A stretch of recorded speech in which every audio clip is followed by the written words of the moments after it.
Hello, I'm Tess, I'm Marleigh. and welcome to Book Emporium, coming weekly on a face near you. If you don't know what we do here, on this podcast every week we summarize some of our favorite smutty books to one another. One of us has read the book and the other has no idea what is coming for them. And today I have read a book that I'm going to be talking about for Marleigh's audio pleasure. I am going to this completely blind. I have no idea what she read, and I am really excited to find out, to sit back and relax and have a story told to me. I know Marleigh's done quite a few of these in a row, and so this one's the first one that I have taken the lead on. And today the book is titled Morning Glory Milking Farm. Yes. By oh my God. C.M. Nascosta. Yes, I am stoked for this. I have been dying to read this book. I cannot wait to have you tell it to me and then run to the nearest library and get it immediately. Dude, this book is fabulous. I'm so stoked. It has people speak so highly of it. It's great. Honestly, it has no reason to be this great. I mean, we only pick great books on this podcast. Of course, we only choose books that we enjoy because we're never here to make fun of anybody. This isn't a hate podcast at all. It's all about love and the books that we enjoy. Yes. And so it sounds like this one was one that you really enjoyed. Super solid. If any of you know this book or have even seen the cover, you are welcome. There's a lot to go over in this book, despite it being such a quick read, because while you think it'd be really out there, it's actually extremely wholesome when you get right down to it. This book is billed as a male-female, high-heat, slow-burn, monster-human romance. I'm going to get into the nitty-gritty of what I believe a monster romance is versus a fantasy romance or a romantasy book that you might be more familiar with. That being said, if you are looking to dip your toe into the world of monster fucking books, this is a great place to start. Monster fucking in the house. Yes. Also, if you have heard us talk on other episodes about a hypothetical buckets of cum podcast episode, that's this. This is that episode. You found it. I mean, what are they milking here if not udders? Yeah, I can guarantee that there will be buckets of cum. Or should I say, if I want to be literal, bottles of cum? Oh! As always, this entire episode is made of spoilers, so if you don't want anything spoiled for you, I would turn back here. A short content index for today includes some creative anatomy, size difference, an unbelievable amount of bodily fluids, and extremely graphic content. You can find more information on the author's website. Perfect. I cannot wait. Everything that you've said makes this sound so unbelievably appealing.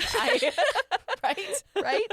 We open on Violet, who is currently contemplating chickening out of the new job opportunity she has been interviewing for. Violet moved away from her small town to go to a big university with dreams of eventually working for a nonprofit. After continuing her education and getting a master's degree, she has now found herself in the unenviable position of being overqualified, underemployed, and deeply in debt. Oh my God, I am Violet and she is me. I am looking at you, fellow people with master's degrees. I literally scoop cat shit as my side hustle, and I have an MFA in fiction writing. While reading this, I was like, this is extremely Marleigh coded. like, we understand her so deeply. I think she is in a position that a lot of us are in currently or have been in. So we understand all of her decision making. Staring down the emotional barrel of having to return home to live with her parents, who are deeply supportive, but in that mildly suffocating way, she has made the decision to apply for a job at Morning Glory Farm, a subsidiary of Fizzle Pharmaceuticals. Oh. The job listing is vague, but it pays extremely well with no experience necessary and has full benefits and vacations, as well as health insurance and dental. I'm in. Can I work there? I know, considering most of us would sell our soul for about half of that right now and with lesser pay. We get it. Yes, absolutely. She's not asking questions. She is hitting submit. Yeah, if you're applying to that and not getting ghosted with how things are right now, that's a step up. It sounds like a fake job. I would be like, I'm never going to hear back, but I would worry that I would show up to the interview and come back missing a kidney. Like, this sounds too good to be true. Yeah. So the interview process so far has been simple. Online application, video call interview, culminating with a visit to the facility in the charming nearby suburb of Cambric Creek. When she shows up for her on-site interview, she finds herself the only human among the half dozen or so men and women who have shown up. This isn't terribly unexpected because Cambric Creek and the city that she lives in, nearby Bridgeton, are both heavily integrated cities where all kinds of non-human species live and work alongside humans every day. Okay, so this is a society where there's like human, non-human integration. It's very normal. Yes, and Bridgeton is probably majority human with some of these other species mixed in.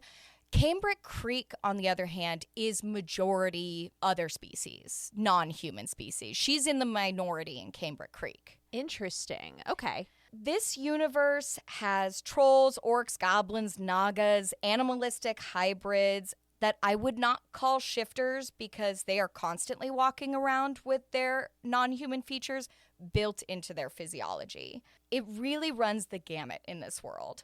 That being said, there are, in fact, human-only towns and cities that exist. Therefore, there is this understanding that some people, humans especially, can be a bit specious or xenophobic. Obviously, Violet is not one of these people.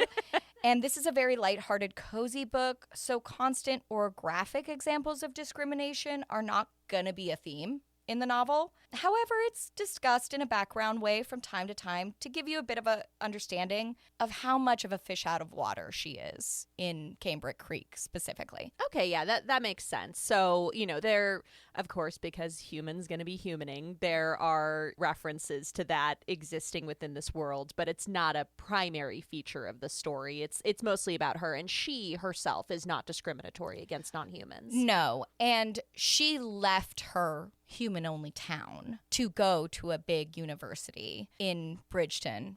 There's people in her apartment building that are of different species, and she's actually quite fascinated by Cambric Creek as she gets to know it. Seeing all of these little, there's a talon dipping salon down the street and things like that. She's driving by and she's just kind of in love. Cute. I would be too. Yeah, new experiences. She's a curious bird at heart. When Violet shows up for her interview, she finds that Morning Glory Farm is dressed up to look as much as possible like an actual farm. It's got the red and white painted barn exterior, there's fake grass in the lobby, the whole shebang. However, behind the scenes, the introductory tour takes them to a far more sterile environment, more reminiscent of what you'd expect from a pharmaceutical laboratory job. Her tour guide explains that she's going to be given access to an online portal where she can watch some videos about the process and decide if she thinks she'd be a good fit for the team. She also explains that the first 2 weeks on the job are spent shadowing experienced technicians, so you don't have to worry about being completely thrown into the deep end. At this point, candidates are sat down to watch a brief educational film. Oh, God. That details what the job actually is. This video explains that Morning Glory Farm is a pharmaceutical specimen collection and processing site designed with a focus on client experience as a core tenet of their business model. And when you say client experience, what do you mean? They are very client-friendly. It's part of the whole aesthetic that they lean into. The job that they have been interviewing for is a milking technician on the collection floor. What are they milking, you ask? Wrong. Who are they milking? And the answer is minotaurs. Oh my God. I knew it was coming, pun intended, but also I was not ready. You're never ready in this book. Violet swiftly learns that all of this lovely corporate speak is code for the job is essentially to collect semen from minotaurs. So the client facing is they provide a personal touch in the collection process. She's gonna give minotaurs hand jobs. Yes, this is exactly what's going to happen. Got it. Okay, glad that I knew exactly what we were getting into. Yeah. Again, still excited. The reason why semen is collected from minotaurs in this world is that Viagra, in a sense, is created from minotaur semen. Minotaurs are exceptionally virile, and if the rest of humanity wants to have nice hard cocks, then you need to get minotaur cum into tiny blue pills. Well, it was like there was this rumor back when we were in high school. I don't know if you heard this, that Red Bull had bull semen in it.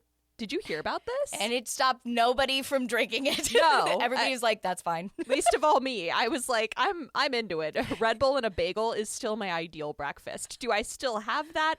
No. But do I dream of it occasionally? Yes. Yeah, you're like, ooh, eat my stomach lining. Let's go. Poison me, Red Bull. Yeah.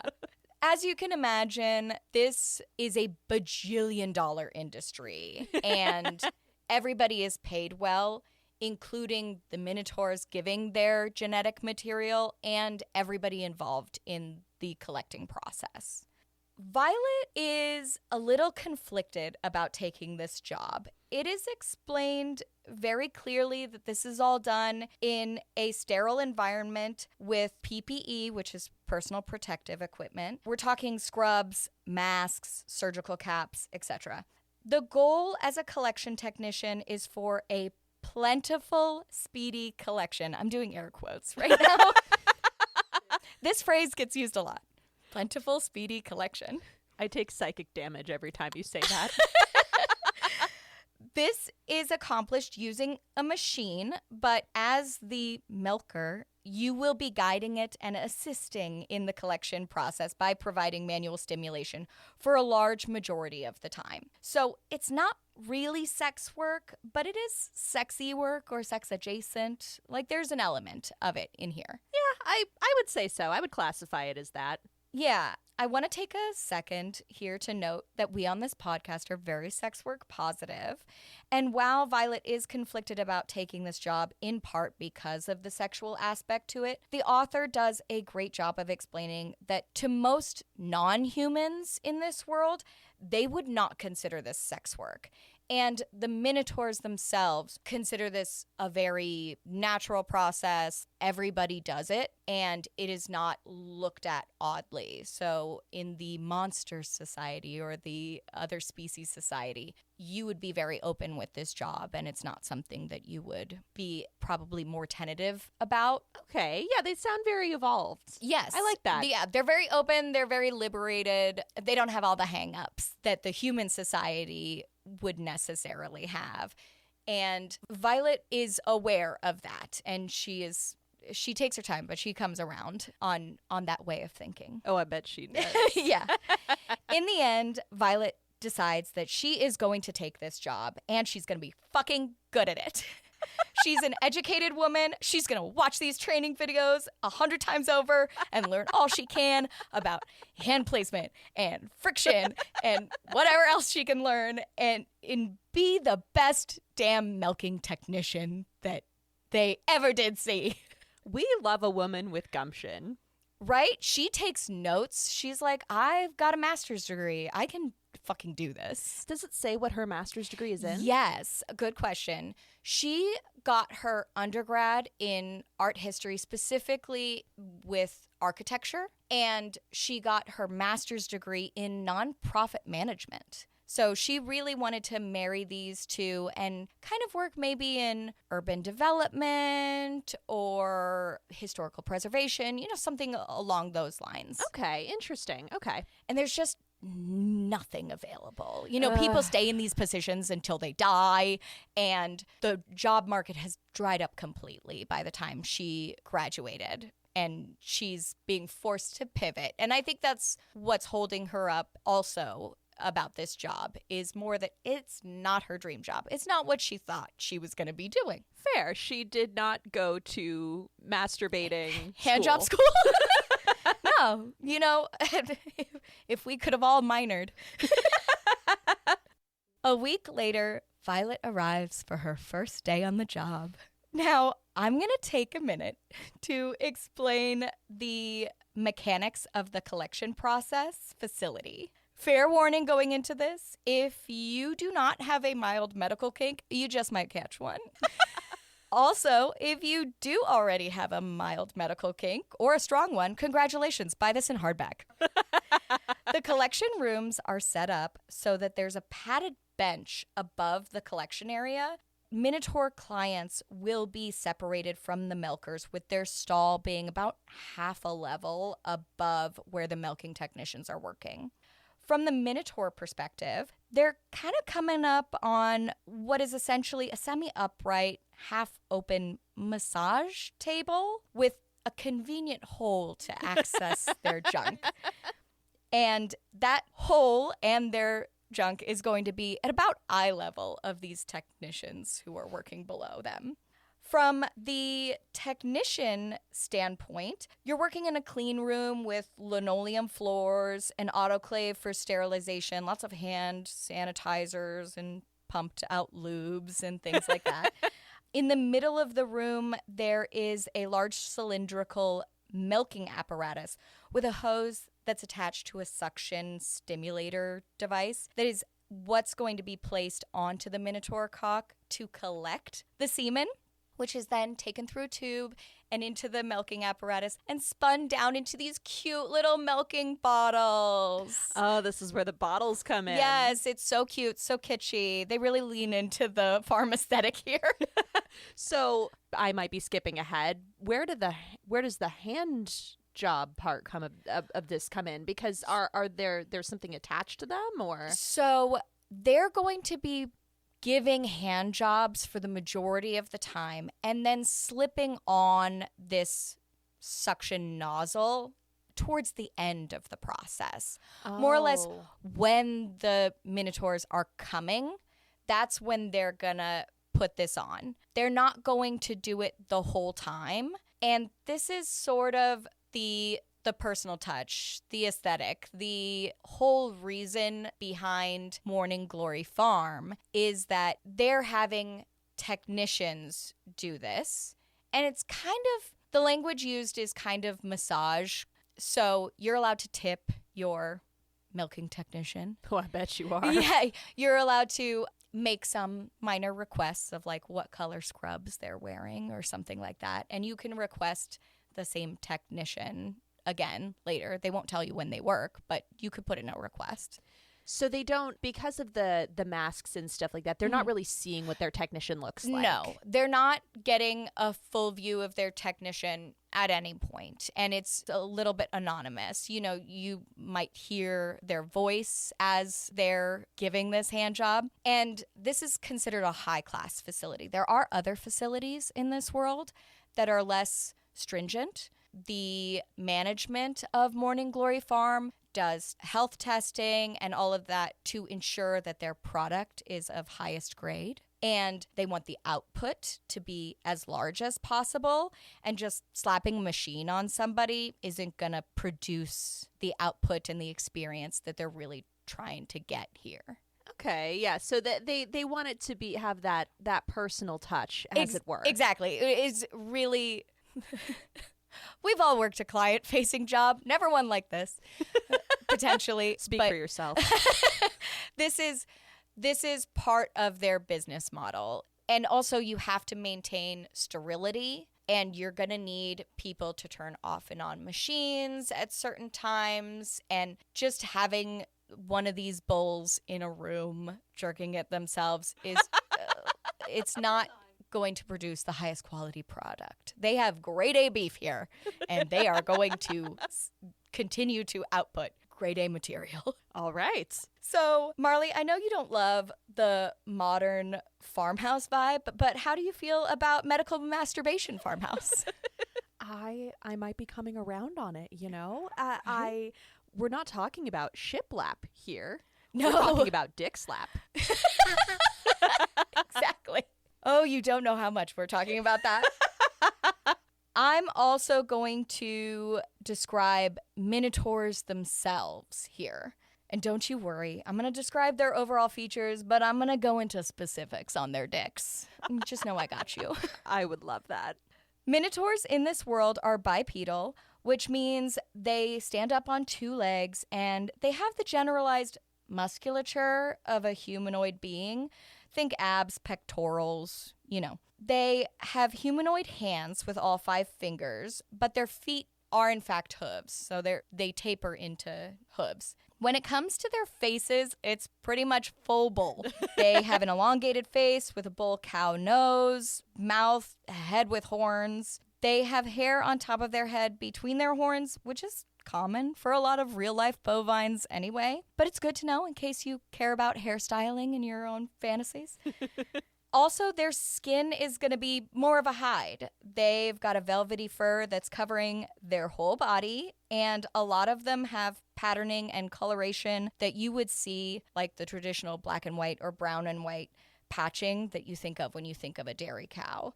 They have this all over their body, including their dicks. So we've got fur on the dick. Yeah, not on the flesh, but on an uncircumcised penis on the outside. There will be that velvety fur. Interesting. Mm-hmm. Speaking of, their cocks are generally human in shape. They have testicles, a shaft with a head and veins. You know, the usual. However, minotaurs are, in a word, enormous. They are big, beefy boys with capital B's all around. And their cocks are proportional. Okay, so we're talking like beer can. Yeah, soda can, fingers cannot touch, girth-wise. Wow. And then also very long. So they have like a mid-shaft swell, too. It's a lot. It's a lot to take. Oh. They really lean hard into the several 1,000-pound, extra-wide, thick-thighed man-meat variety. And the word girth does come up quite frequently in this story. I can imagine so. I'm trying to picture this. I'm making gestures with my hands in the air. So, okay. Yeah, I think a good C. Yeah, like, make a C with your hand, and that's what we're talking yeah, about. you can start to curl your fingertips, and I don't know how long or short your fingers are, but your fingers aren't touching. Let's be real. Oh, boy. Violet's fingers aren't touching. There are other, like, if you have an orc, then, yeah, it might be easier for her, but she has small human hands. So are some of the techs male? Yes. Okay. There are some male techs. I think the majority seems to be female, but there's, as I've said before, clients can make any request they like. So we don't really cover them. We see a couple of them, but we don't really get to know very many of the male techs, but they are there. Got it. Her trainer that she is shadowing for the week is a sweet little moth-like lady named Kirame, who demonstrates on several minotaurs the proper technique and collection process and passes along a lot of institutional knowledge and lingo. You know how at any corporate job, you start making up a bunch of terms that nobody outside of that job will ever understand? Yes. Yeah. That happens here as well, of course. They categorize the clients colloquially into different groups, and they denote that in the client's files. So one of the categories is the earners, who come in there to make big money and know exactly how much they will produce every single time they come in. Then there are the clock watchers, which is pretty self-explanatory. They're trying to get in and out and on with their day. There's even a small kinky category called the good little cows. They definitely view it as a fetish and lean into this whole "you're milking me" thing. However, the higher-ups do keep things professional, so if ever anyone crosses a line or makes a tech uncomfortable, that client will be asked to not return. But these are also going to be your best tippers. I've heard of cow tipping. Oh my God. Oh, I can't believe that pun never came to me. That's why I'm here. That's amazing, Marleigh. Thank you. Thank you for your contribution. Finally, Kirame states that it is time for Violet to take the lead with her first client. In comes a clockwatcher bull. These are Violet's least favorite clients because they're a little bit brusque and stoic. True to form, the first thing that this bull says when she and Kirame come in is that he's on his lunch break and wants to be out quickly. The Minotaur in question is a light brown all over his body, and Violet notes that he has a ring through his nostrils and the thickest cock that she has seen so far, and that is saying something. The file does I love the idea that you're going in on your lunch break to get jerked off. Yeah. And you're like, make it fast. Snap, snap. Get to it. While you're blocking out the sunlight in this room that these tiny women are in with your enormous bullcock. It's great. The visual is fantastic.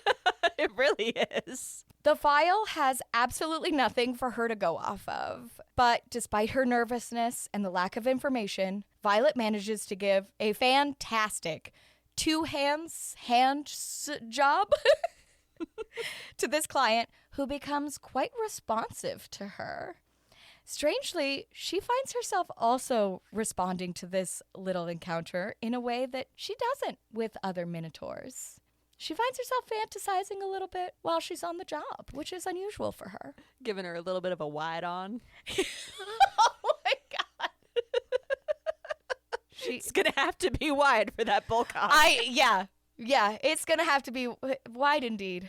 There's going to be prep work. She, at the end of the day, receives her tips from the front office, getting a substantial one, like a crisp $100 bill from Mr. Clockwatcher, before going home to politely contemplate the encounter a little bit more alone in her bedroom. Oh. The next few weeks fly by, with Violet really throwing herself into work in the hopes of becoming the best milking technician of the month and thereby securing a hefty bonus. She's obviously good at her job, but she doesn't feel that same zing that she had with her very first client with anybody else. So he's Mr. Clockwatcher is special. Mr. Clockwatcher is indeed special. One morning, she finds that she has been requested specifically to be the technician for one of her clients. This morning, Violet is experiencing a very rare spate of bad luck with tricky equipment, missing labels, and is just emotionally wrung out by the time she gets to her request appointment. Where who should she find but Mr. Clockwatcher again? Oh, somebody's back for that good. Yeah. He's like, you and your tiny hands. Or grr, snort. Moo. They do low. She gets him to low. They chit-chat briefly before she gets down to business, and she finds herself once again inappropriately fixating on this particular client and drawing things out a bit more than usual while imagining what it would be like to have sex with him. After she finishes the milking appointment, she finds herself telling him that if he booked 30 minutes later than his current time slot, that would be her last appointment for the entire shift. Again, she knows it's inappropriate to share any personal details, but she's enjoying the fantasy of him nonetheless. And she thinks, what's the harm if I make that appointment even longer? Like, who cares? Nobody's the police here. Yeah. She gets her job done in time. It's fine. And she's good at it. Yeah. She gets another substantial tip and skips home to replay the experience once again in her mind. 2 weeks later, Mr. Clockwatcher follows through and is on the schedule as her last appointment for the day. He has a commanding presence that she is quite drawn to, and she even finds herself flirting pretty heavily with him during the appointment. When all is said and done, he gives her a recommendation for a local coffee shop to try out. Oh, just in case she is into coffee and might want to go there for no reason whatsoever. Yeah, and he is not asking for any personal information from her. She is volunteering things. And they're having just very casual conversations. And she's hot and bothered because just talking to her seems to get him extra hard. Oh. Yeah, so she's special too, and she knows it. The next day, she summons up her courage and heads over to that fancy local coffee shop where she is immediately befriended by a charming vampire named Galus. They bond over the many similarities in their jobs, with Galus, or Gilly, working at a fancy vampire restaurant which requires blood donors. So they both do this kind of collection job. Oh, okay, yes. I could see that being a thing in this world that vampires exist in, of having some kind of blood donation situation. Exactly. So Galus is going into work and setting up IVs in a sterile environment, whatever, and taking blood from these clients who come in and get paid, much like Violet is. And then later on in the evening, they're creating these fancy, fancy dishes. They're whipping it and foaming it and, turning it. It's just one ingredient, but it gets really fancy schmancy. Yeah, like very boutique kind of environment. Exactly. And they do have some human food on the menu, or non-vampire food, I should say, on the menu for other people to come in. But it's primarily vampire owned, it's vampire run. And vampires in this world, do we know if they eat human food? They do not. They sometimes will order human food in order to smell it or be around it if they like. But they only drink blood, and they are turned, in case anybody's wondering. Okay, so Galus was turned in the 1980s. Oh, cool. She's new. Love it. She kind of jokes, and she says, "In my long, immortal, hundreds of years life," and every once in a while, Violet is like, "You were turned in the 80s. You're my mom's age." This isn't your 100. You haven't had every job since horses were invented. You're like 50. Yeah. Over the continuing weeks, Violet falls deeper and deeper into her crush, to the point it's bordering on an obsession. She's got a very active imagination, and she reads over his file backwards and forwards in order to supplement her little daydreams. Basically, this entire book, Violet has an inner monologue that is pure horn dog. We don't get anything from Mr. Clockwatcher's perspective, but Violet is fixated. I can imagine so. Yeah, like she wants that D. She wants it bad. She wants it in her life, every which way. One day, when two clients cancel back to back, she ends up at the recommended little coffee shop to have a quick lunch date with Galus. Who then should show up in line behind her but the Minotaur of her fantasies? She finally learns his name is Rourke, and she also immediately convinces herself that he is taken and so out of her league. She leaves the interaction convinced to put an end to her silly crush, and she tells him that she has to get back to a lunch date, implying that it's a romantic date. Rourke lets her go with grace, but seems a little disappointed. So do we get the sense that he knows who she is? Yes, he knows exactly who she is. Okay. He buys her coffee for her and invites her to sit down and have a coffee with him when she kind of brushes him off and goes, "Oh, he wears these expensive clothes. He's obviously more mature than me." I mean, she's 26. She's not a baby. But she has just immediately categorized him as having a partner, out of her league. She's done. She's protecting herself. Yeah, you kind of do that thing where you like reject yourself before they can reject you. Exactly. That is 100% what this is. Later that same afternoon is their usual appointment time. The client she attended just before her appointment with Rourke was mentioning the nose rings in a phone conversation. So naturally curious as she is, the first thing that Violet does when Rourke arrives is to ask him about it. He explains that the nose ring is generally a symbol of marriage for a Minotaur. But before her heart can be completely broken, he tells her that he's been divorced for 2 years at this point and just hasn't taken out the ring because he's worried about it being really painful.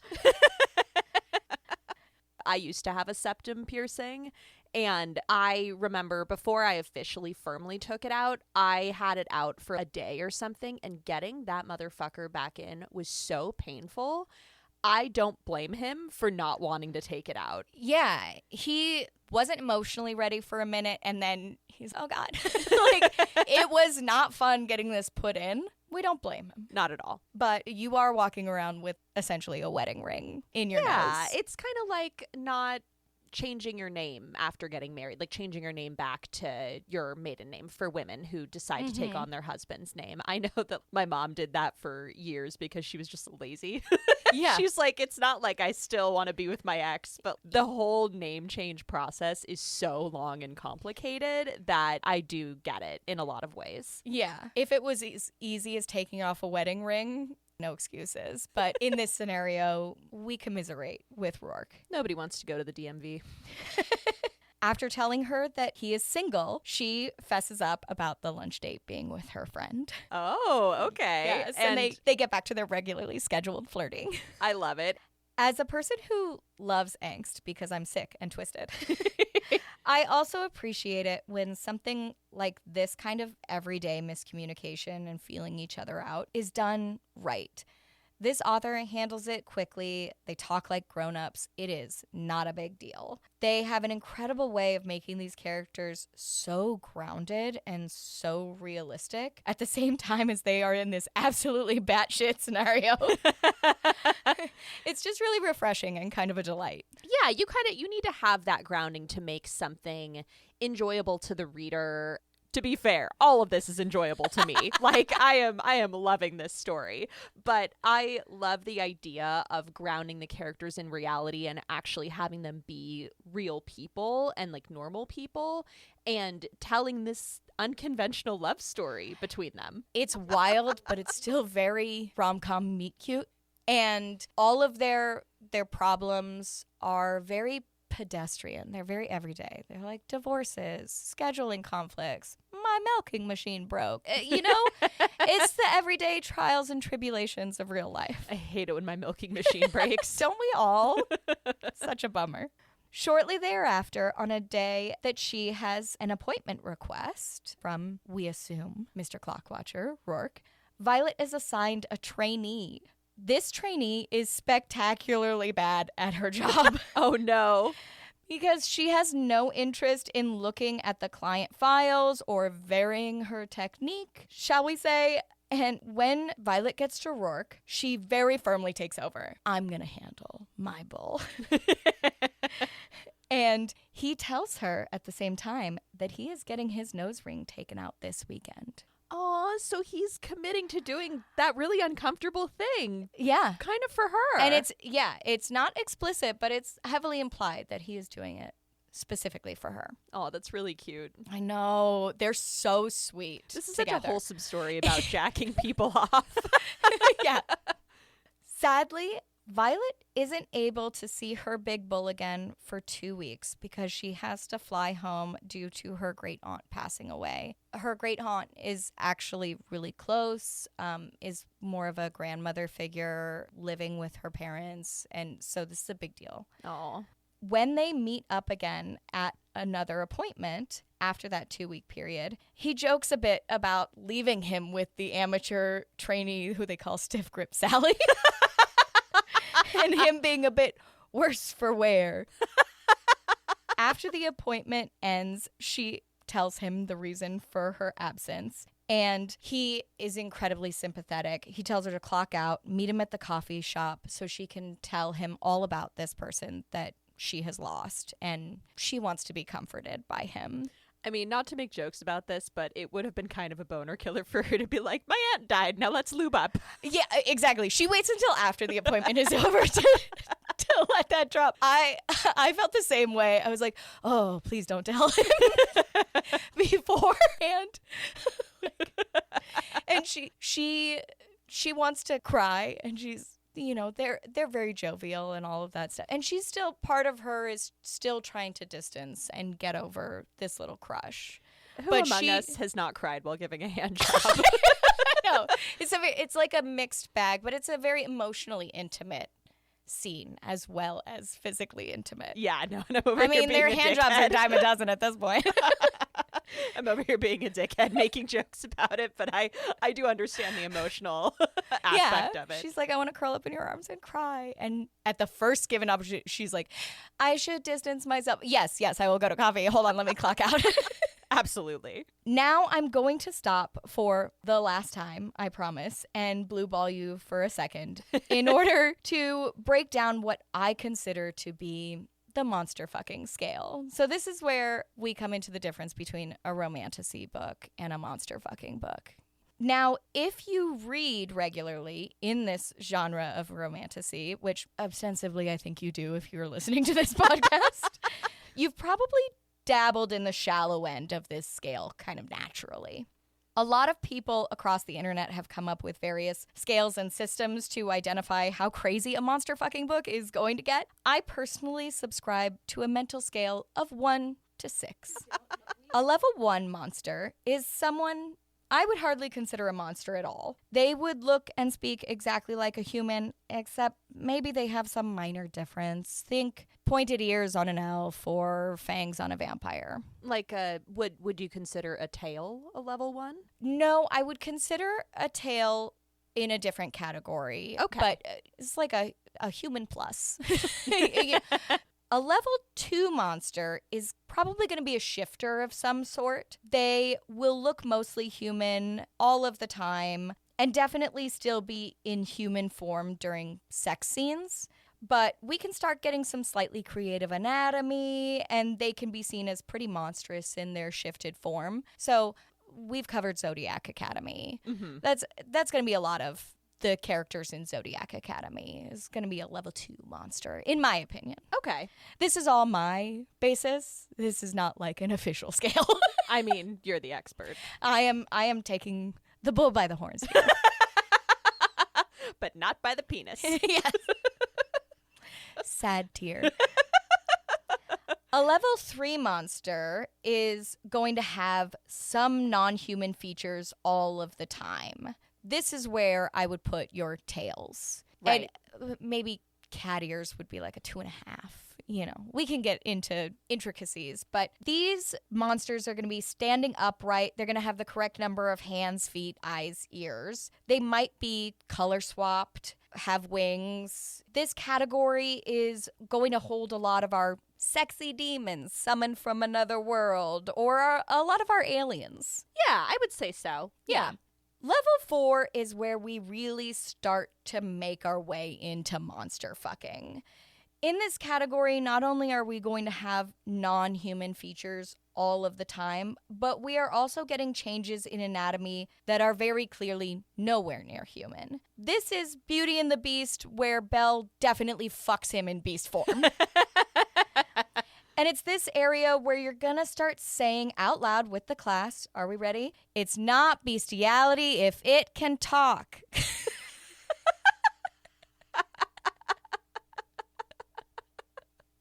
You're welcome. I say this to myself often. You know, we all need mantras, and that's yours. Yeah, exactly. I wrote it on a glitter board once. She puts it on her mirror on a Post-it every single morning and just says it to herself over and over again. I am strong. I am powerful. It's not bestiality because they can talk. Sometimes they don't speak English, but who's counting? I believe that Morning Glory Milking Farm sits pretty comfortably right here at about that 4 mark.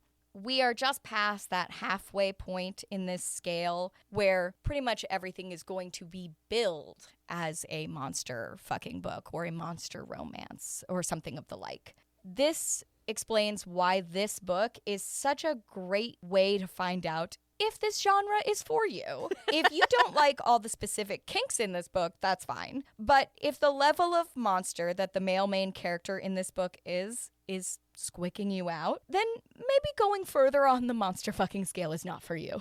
It's a gateway drug. It's a nice way to just gauge. We all need barometers, and Morning Glory Milking Farm is that barometer.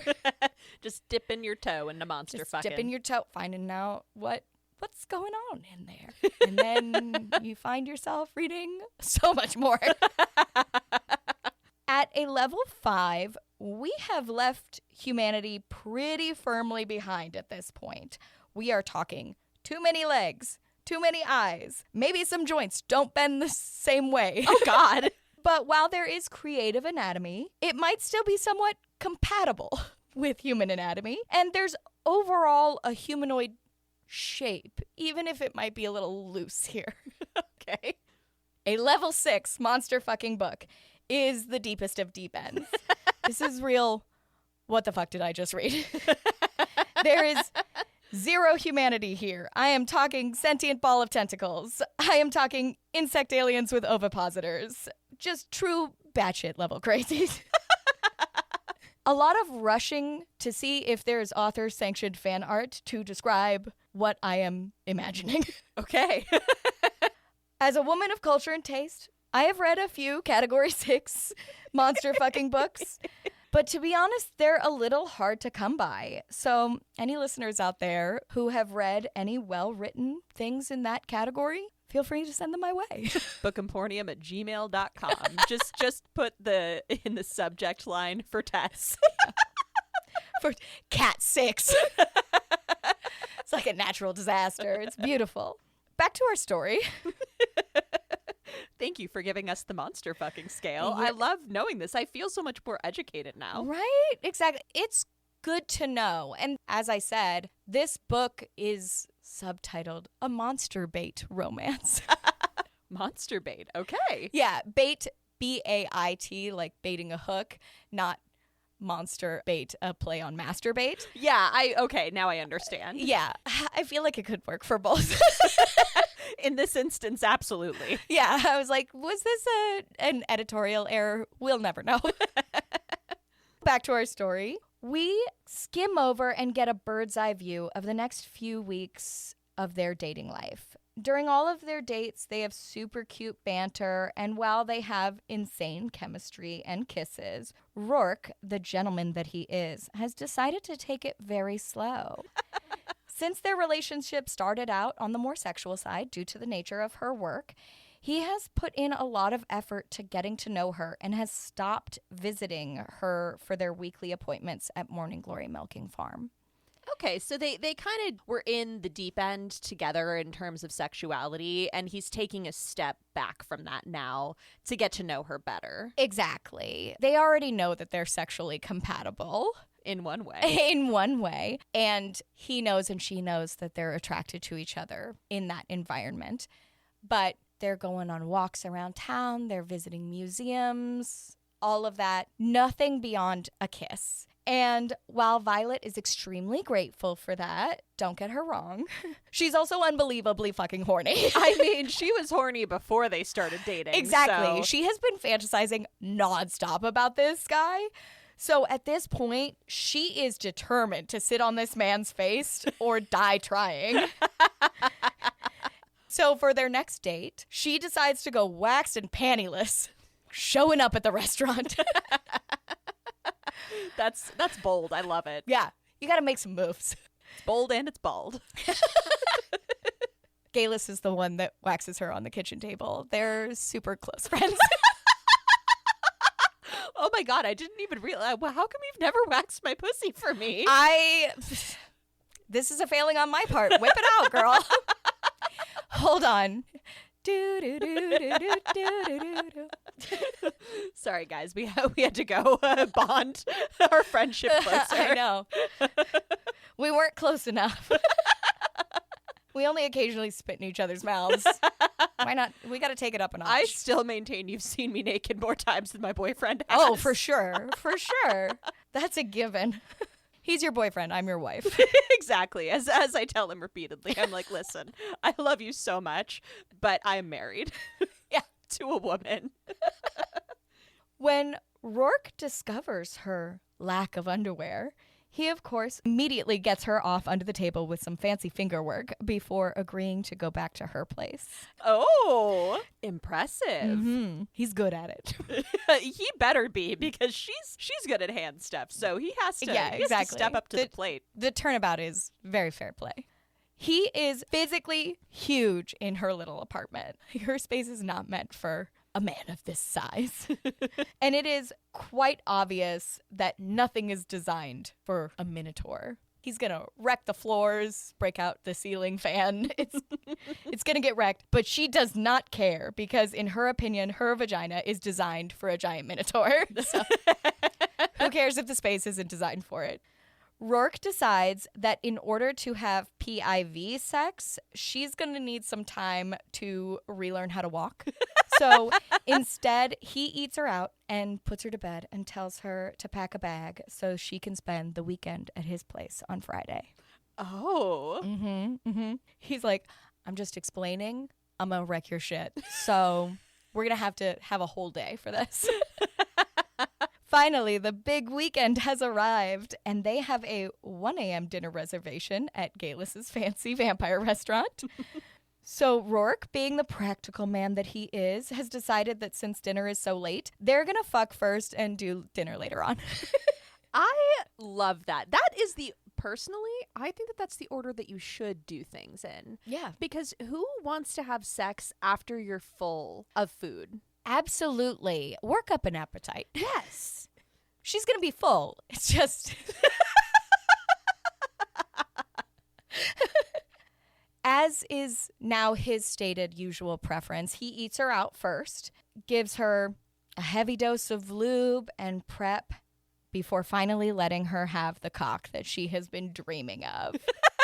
His junk is thicker than a Coke can, so it takes a bit of adjusting. I can imagine.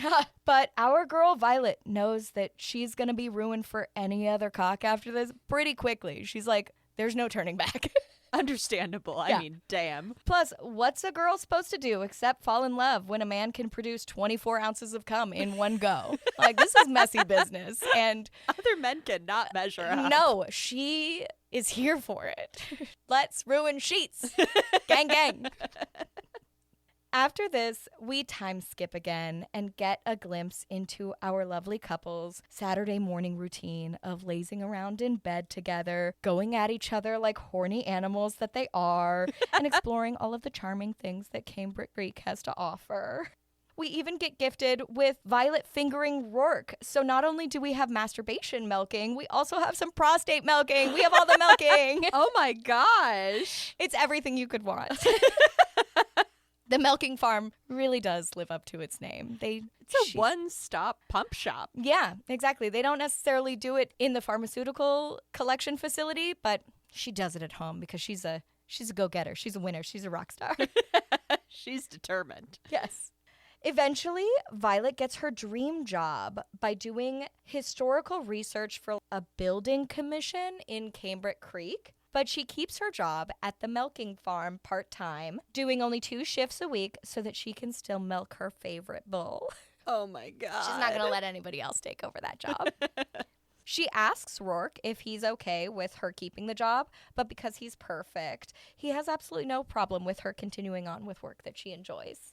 Yeah, I mean, because it's the very sex-positive environment that we've established here, and it's clear that her sexual feelings were specifically about him, not about the job in general, but about him. Yeah, she still, to that day, doesn't have any sexual feelings, and it is just a job with every client but Rourke. We love it. They're so cute. It's like sickening. Violet commits fully to her interspecies relationship. She meets Rourke's friends. She asks for advice from friends and turns to the internet when necessary to navigate their relationship. She tells her family about Rourke, gets a new apartment within Cambric Creek so that she can be closer to her boyfriend while maintaining her independence. Finally, we close out our story with another scene of her milking Rourke, as she does every week at the farm. But now her fantasy is about putting yet another ring through his nose. And that, my friend, is the end of Morning Glory Milking Farm. Oh my God, yay. It was everything I wanted it to be and more. Isn't it so sweet? It really is. And that's not something that you would normally think to say about a book where she jerks off a minotaur. Many minotaurs. I mean, going into it, just looking at the cover alone. Oh, I've seen it. If you haven't, if you're listening to this episode and you haven't seen it, please look it up right now. To describe it to you, it's the Minotaur character with his arms wrapped around her. She's kind of in a bodice rippery type of flowing dress, and she's pouring out a bucket of milk. It's a thing of beauty that should be hung alongside the Mona Lisa. Put that shit in the Louvre. Hats off to whoever designed that piece of art. But it is, you think it's really wild. And the description, the plot, is so wild. But the thing that this author, C.M. Nascosta, does is make these such unbelievably grounded characters. Their problems, their communication, their banter, their flirting, it's all so real that it keeps you in the story when maybe something would be too crazy and take you out. But it's like, no, I'm pulling you back in. No, I am absolutely going to go and download this book and read it myself because you did such a good job. Amazing. Hats off for describing it in so much detail, but I want to know more and I want to experience this for myself. And of course, there's a lot that I've left out. So there's only so much you can fit into one episode. Exactly. Do go read this. There's also, by the same author, a bunch of other romances that are set in the same world. So there's other couples in Cambric Creek that are human monster couples that exist that she has written books for. Oh, okay. So there's more to be had if you're interested by the same author in the same generalized world, but different standalone monster romances. Okay, I am very excited to jump into the Morning Glory cinematic universe. Yes, yeah. The MCU. Please don't sue us, Disney. This was fantastic. I had so much fun listening to this today. Oh my gosh. I'm so glad I got to share it with you because this is just the sweetest little unhinged thing that you can make your own decisions, but a lot of people choose not to read it on the subway. Or sometimes it's treated as a gag gift, but I'm like, this is a really good book. So people should really read it. If you got this as a white elephant gift, read it. It's actually fantastic. I should totally bring this to White Elephant Yes. next time I play it. Yes. Again, find it in hardback. Yeah, I mean, I've seen those. You can buy like a fake book cover to put over your real book cover if you don't want people to know what you're reading. But I would love, one of these days, we're going to get our shit in gear and actually have merch, but we should release a fake book cover that just says not smut. That does sound fantastic. Let us know if you want that for your merch, guys. Yeah. Well, reach out to us, as always, with any suggestions. Again, if you find a Cat 6 book, I'm looking for it. I may have already read it. bookemporium@gmail.com, baby. We are on Instagram at Book Emporium Podcast. We are on other socials. Come find us. Yeah. Just type Book Emporium into your browser and destroy your algorithm. Yeah, we have a website. It's all legit. It doesn't track you. Actually, please do look at our website. I worked ridiculously hard on making it. Mm-hmm. Other pieces of art that should be hung in the Louvre include all of the beautiful artwork that Marleigh did for that website. That I made in Canva. Yes, exactly. Hey, it's hard. But as always, we love you. We love you so much. Thank you for visiting us this week, and we will see you next time with another romance book. See you next time. Bye. Bye.